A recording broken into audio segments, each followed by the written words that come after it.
Welcome, ladies and gentlemen, boys and girls, returning subscribers, and people wondering why I took so long, and welcome to the final episode of Celeste, or technically the Celeste bonus video, whatever you want to call it. This is the part where I'm going to talk about everything that I didn't get to cover in the main Let's Play. Let's go and start off with an easy one. First off, the strawberry counter. I kept a counter for every time I called the strawberry something that wasn't a strawberry. I believe this is the final tally, although I could be wrong. Cherry, cherry, cherry, cherry, cherry. Okay, with that out of the way, let's get into what people actually came here for. The footage I'm using is from the Pico 8 version of Celeste, otherwise known as Celeste Classic.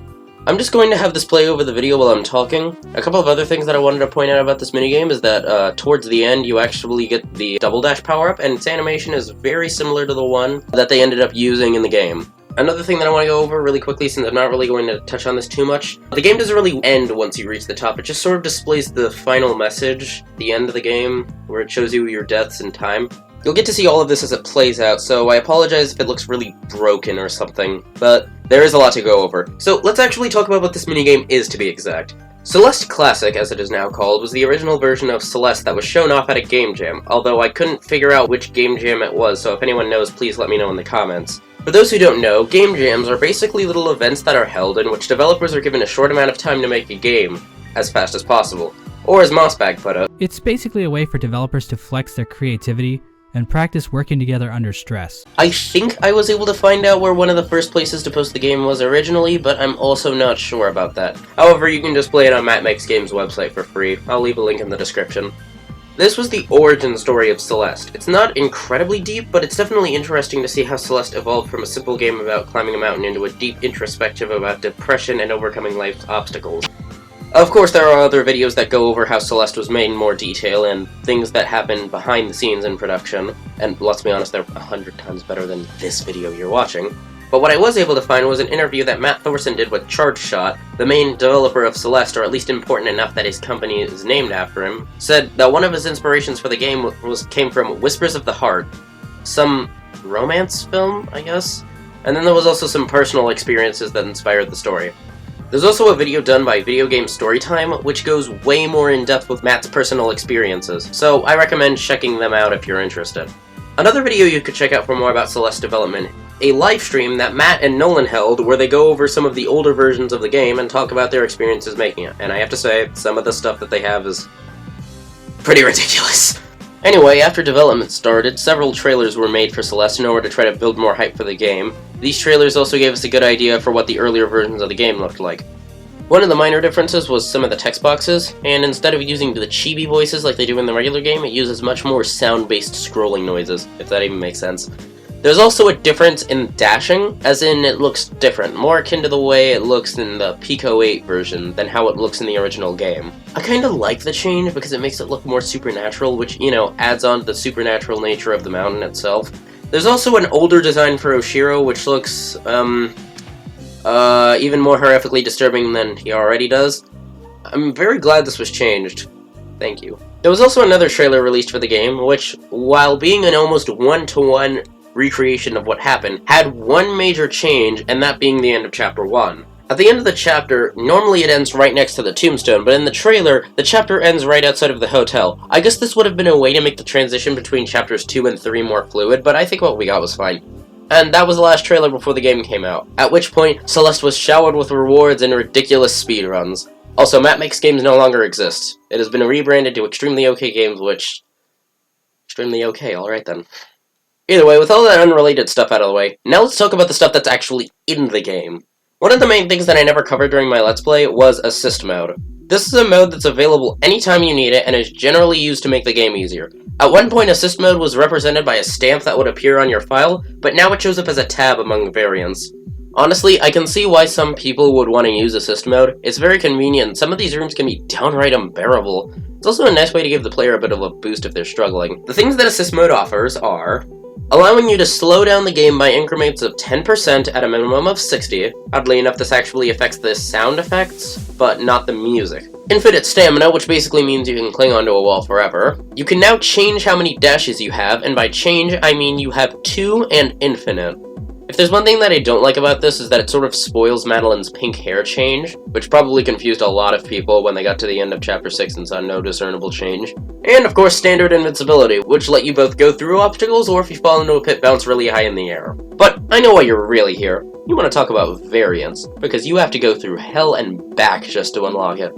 Well, don't worry, I unlocked it before I even knew it existed. Along with giving you all of the things that are available in Assist Mode, you have the ability to speed up time, which also speeds up the sound effects, Mirror Mode, which is exactly what it sounds like, flips the screen, 360-degree dashing, which is neat as it allows you to hit those awkward angles, although again, you already beat all the seasides, so there's not much of a purpose for it.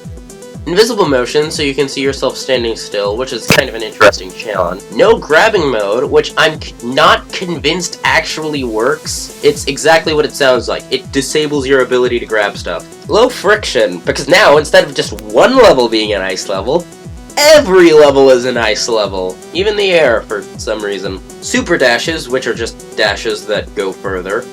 And hiccup mode, probably my favorite because it makes Maddie get a little hiccup and it's adorable, and it even gives you a slight boost. And the final ability is a skin swap for a battle line. Don't get too excited, it's just cosmetic. I know. I wanted to fly through the levels, it would have been so cool. This stuff was mostly just added to spice up the game a little, but I never found myself using it, mostly because, again, you already beat the seasides. Not really much of a purpose for it, and it's not like any speedrunners are going to be using it, because, again, you have to beat the seasides first. I also want to bring this up really quickly. Remember that room in Chapter 6 that I thought had no purpose and was impossible to climb? Well, I was wrong. There actually is a secret. Here we find a bunch of characters from other franchises that Matt has worked on. I'll go ahead and label them on screen. Most notable are the archers from Towerfall. I haven't played it myself, but it appears to be a fast-paced action game about shooting arrows at each other. It was done in a very similar style to Celeste, and it's available on the same consoles as Celeste. Oh, and in case you thought it was completely unrelated, you can play as both Madeline and part of her, now going by her official name Madeline. I believe this is also the only place where Madeline is given her official name, as she's always called part of you in-game. Finally, one of the last things that I want to touch on are the secrets hidden in Chapter 9, because if you thought a 9-page document covering one soundbite hidden in the game was a lot, then you haven't seen a speedrun of this level. I'm using Assist Mode for the entirety of this because I'm not a masochist. In order to see all of the shortcuts and tricks, you need to have very good control over your momentum, and do insane things like demon dashing. Also, I'm going to emphasize this point because I find this to be very ridiculous. There is an exclusive golden strawberry room. Why? I think only like 30 people on the planet have ever gotten this legitimately. Another secret is behind the old lady at the start of the chapter. In order to access this, you need to go into the secret debug mode that's hidden in the game files. Also, yes, the game has a secret hidden debug mode. Then, go behind the beginning of Chapter 9, and not only is there a hidden Easter egg, but we can also finally hear what Granny's last words were. And then she kills herself because finding the debug mode was too much for her mental psyche. This part is hilarious, but it also kind of ruins the surprise of Granny being dead. Anyway, here's the final room. I don't ever plan on getting this legitimately. I don't know, maybe in the future.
Finally, I want to go over the ending of Celeste as it had some pretty interesting details.